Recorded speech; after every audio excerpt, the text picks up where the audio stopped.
உங்களுக்கு எல்லாருக்கும் தெரியும்ல, நம்ம ஃப்ரெண்ட்ஸ் குரூப்ல ஒரு ஆள் இருப்பான். படிக்கலன்னு கடைசியா ஃபர்ஸ்ட் மார்க் அவன் தான் எடுப்பான். அந்த மாதிரி தான் வளையலும் அமைதியா இருக்கும். கையில போட்டா அதோட சவுண்டை சொல்லவா வேணும். கல்யாணத்துக்கு வளையல் வாங்கும்போது லைட் வெயிட்டா ஃபிலிம்ஸியா இல்லாம நல்லா கடா டைப்ல நல்ல அகலமான வளையல் ஆன்டிக் டிசைன்ல போட்டீங்கன்னா கண்டிப்பா நல்லா அழகாவா இருக்கும். மாப்பிள்ளை வீட்டுல காட்டும் போது பந்தாவாவும் இருக்கும். வளகாப்புக்கு வாங்கும்போது நல்லா மொத்தமா இல்லாம வளையல் நல்லா மெலிசா நிறையாவும் வாங்கினீங்கன்னா பார்க்கவும் நல்லா இருக்கும். அந்த சவுண்டு குழந்தைக்கு ரொம்ப நல்லது. உங்க குழந்தைக்கு வளையல் வாங்கும்போது கையில கம்ஃபர்டபுளாகவும் இருக்கணும், நெளியவும் கூடாது, உடையவும் கூடாது.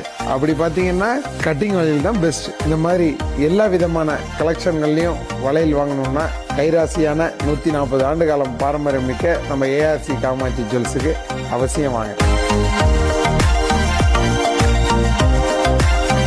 உங்களுக்கு எல்லாருக்கும் தெரியும்ல, நம்ம ஃப்ரெண்ட்ஸ் குரூப்ல ஒரு ஆள் இருப்பான். படிக்கலன்னு கடைசியா ஃபர்ஸ்ட் மார்க் அவன் தான் எடுப்பான். அந்த மாதிரி தான் வளையலும் அமைதியா இருக்கும். கையில போட்டா அதோட சவுண்டை சொல்லவா வேணும். கல்யாணத்துக்கு வளையல் வாங்கும்போது லைட் வெயிட்டா ஃபிலிம்ஸியா இல்லாம நல்லா கடா டைப்ல நல்ல அகலமான வளையல் ஆன்டிக் டிசைன்ல போட்டீங்கன்னா கண்டிப்பா நல்லா அழகாவா இருக்கும். மாப்பிள்ளை வீட்டுல காட்டும் போது பந்தாவாவும் இருக்கும். வளகாப்புக்கு வாங்கும்போது நல்லா மொத்தமா இல்லாம வளையல் நல்லா மெலிசா நிறையாவும் வாங்கினீங்கன்னா பார்க்கவும் நல்லா இருக்கும். அந்த சவுண்டு குழந்தைக்கு ரொம்ப நல்லது. உங்க குழந்தைக்கு வளையல் வாங்கும்போது கையில கம்ஃபர்டபுளாகவும் இருக்கணும், நெளியவும் கூடாது, உடையவும் கூடாது.